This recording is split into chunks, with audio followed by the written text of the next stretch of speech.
Dès cette nuit, je voulais venir à vous pour vous souhaiter un joyeux Noël. Et pour cela, je commente une phrase de l'évangile de cette nuit. C'est une phrase toute simple.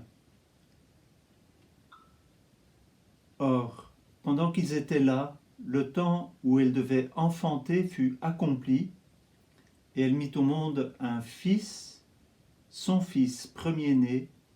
Elle l'emmaillota et le coucha dans une mangeoire, car il n'y avait pas de place pour eux dans la salle commune. Voilà que cette phrase est bouleversante, parce que il s'agit de notre Dieu. Alors, pour vous réjouir, j'ai pris le petit Jésus. Et je me suis dit, quand je lis cet évangile, je me suis dit, mais c'est quand même impressionnant.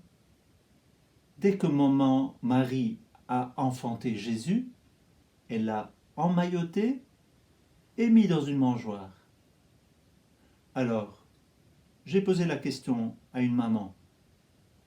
J'ai dit à la maman, mais quand tu enfantes, est-ce que tu as envie de voir cet enfant ou est-ce que tu le mets loin de toi, dans son lit, dans son landau?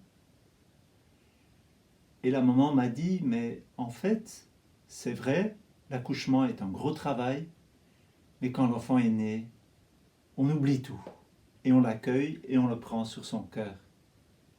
Et son mari qui était avec elle disait, mais moi aussi, rapidement, je l'ai pris sur moi, cet enfant, notre petit, et c'est normal, on a besoin de le serrer sur son cœur. C'est comme ça. Alors, je me suis dit, mais Saint Joseph, il a dû prendre cet enfant sur son cœur. Et puis je me suis dit, mais et les bergers, qui étaient les premiers à venir, auraient-ils pris l'enfant dans leurs bras, sur leur cœur? J'ai pas de réponse, mais je peux m'imaginer que si Marie a donné Jésus au monde, c'était pas pour elle. Elle a accepté de l'accueillir, c'est son enfant. Mais si elle l'a mis tout de suite dans la mangeoire, c'était pour signifier qu'il donnait sa vie et qu'elle était à l'instrument de Dieu pour que Jésus puisse être donné au monde, couché dans une mangeoire pour devenir le bon pain de vie. Je suis le pain de vie, dira-t-il. Nous avons célébré cette nuit les saints mystères. Nous avons célébré le mystère de la croix et de la résurrection du Seigneur. Eh bien, c'est dans cette nuit, c'est comme il y a 2000 ans, quand Jésus s'est incarné. Quand on reçoit l'Eucharistie, on reçoit Jésus dans son cœur, comme si on le portait dans son cœur, comme Marie l'a porté sur son cœur. On ne peut pas le quitter, c'est toute la tendresse de Dieu qui vient vers nous. Eh bien, je vous souhaite de accueillir et de recevoir toute la tendresse de Dieu. Dans l'Eucharistie, c'est vraiment Jésus qui se donne, c'est vraiment lui qui vient se donner au monde. Et si Marie a enfanté Jésus, si elle a couché dans une mangeoire, c'est pour qu'il devienne notre pain de vie. Puissions-nous l'accueillir.